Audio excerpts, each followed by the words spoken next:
traditional meaning of unicorn is outdated. When Aileen Lee first coined the term unicorn more than a decade ago, she identified 39 companies globally that were under the age of 10 and had crossed the 1 billion mark in valuation. In 2021, India alone produced 44 unicorns. In fact, last year, some estimates suggested that 1 in 4 unicorns globally come out of India. Despite all this talk of unicorns, we still feel the term is a little misunderstood. Bloom is now trying to expand the definition of a unicorn beyond those two initial markers.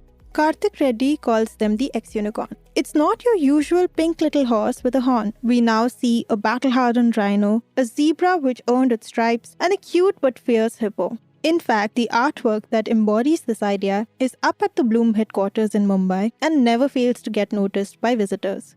In the upcoming podcast series, we are talking to founders running these X-unicorns. We'll speak to them about the courage and resilience it took to keep going when there was little external validation. You'll hear from a founder who spent a decade before getting any recognition, and another who faced over 300 rejections before the first VC noticed. Our first episode comes out next week.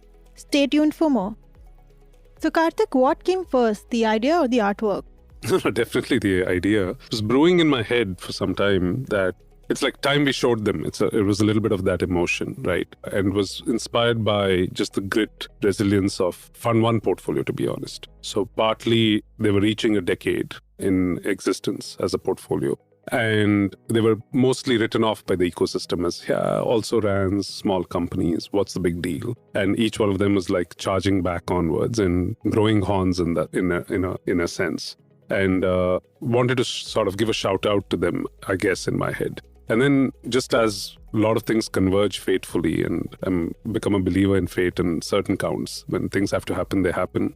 There was a COVID charity auction, and Tanuja, who have actually seen her work at galleries, her work pops up. And these are actually the prints of these animals, which are, which I don't know what her idea was, but to me it felt like it was almost took the thought out of my head and celebrated the idea that we have too much sort of cuteness attributed to one single idea of a unicorn, whereas that's not how the world works. And I had to kind of get it, but I was secretly hoping that there wouldn't be crazy bidding on it, and I got lucky. And so the artwork just emerged and came to office. Yeah, you're calling them the X-unicorns, but what does the X here mean? So I think, a lot of things in Bloom tend to have multiple meanings, partly inspired by the idea that we had just completed Bloom Day X, which was our 10th anniversary. It was just a milestone for us. The reason we've gotten this far is clearly because of our origins in Fund One. As I said, the thought came from championing what the Fund One companies have gone through and delivered. But most importantly, I think the idea was to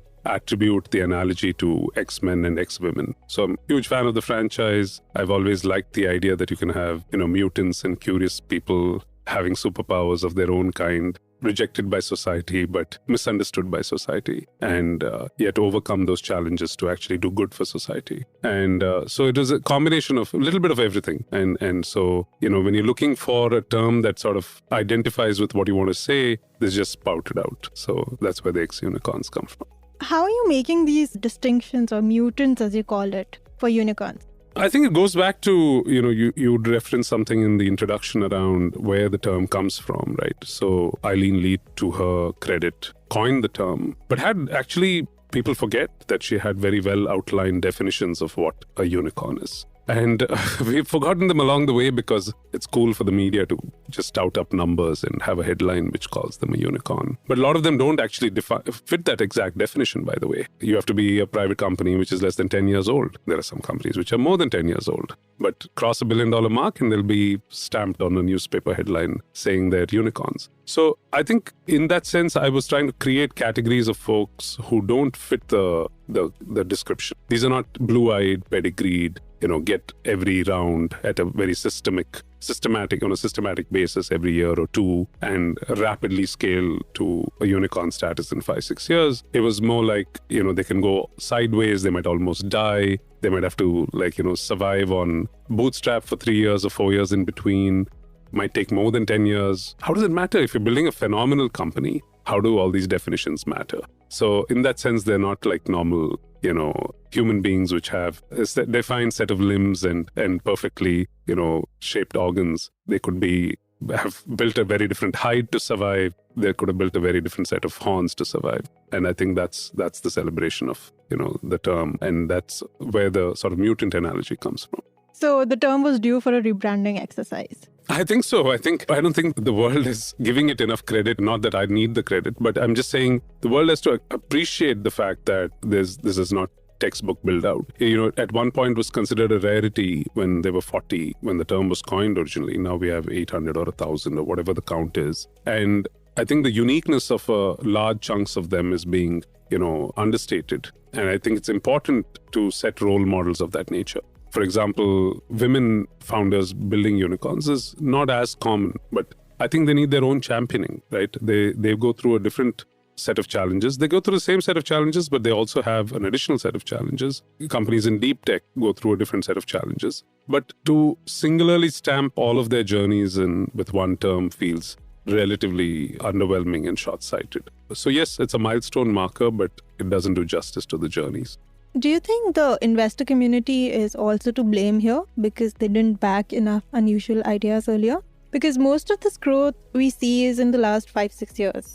So people could sometimes question why a VC would fund such edgy businesses. How do we explain this change of heart? No, I feel it's the other way around. I feel like VCs of the past used to actually fund edgier ideas. I think what's become fashionable is to try and get scale and growth at a unrealistic pace. Right. And so people are chasing business models which can fit that unrealistic pace at one level. And I would argue the number of mistakes you would make in that path would be as many as picking fundamentally great technologies and building them the right way and slowly. So post the coining of the word unicorn, I would say the market has gotten more corrupted than what it was before that. I think venture build out in the 70s, 80s in the US was very first principles and fundamentally the right way to build great venture-backed companies.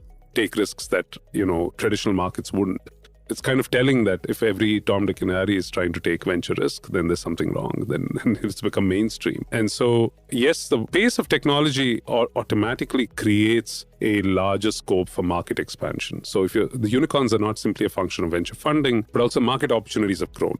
So tech has penetrated every facet of life. And that means that the traditional businesses are relatively disadvantaged to actually take advantage of these technology changes because they're not used to building in that fashion. So both the pace and the tools that they use to build are very different from how the new age businesses build. As a result, new age businesses will grow faster. I won't be surprised if the number of unicorns further keeps the pace or grows faster. And there's nothing wrong with it. New capital formation, disrupting old models, expanding markets. India can't be at this GDP for another 10 years, right? So it has to double at some point. And that means a lot of that value creation can belong to the new tech-enabled unicorns. So it's inevitable that there will be increased pace. It's inevitable that there'll be more capital.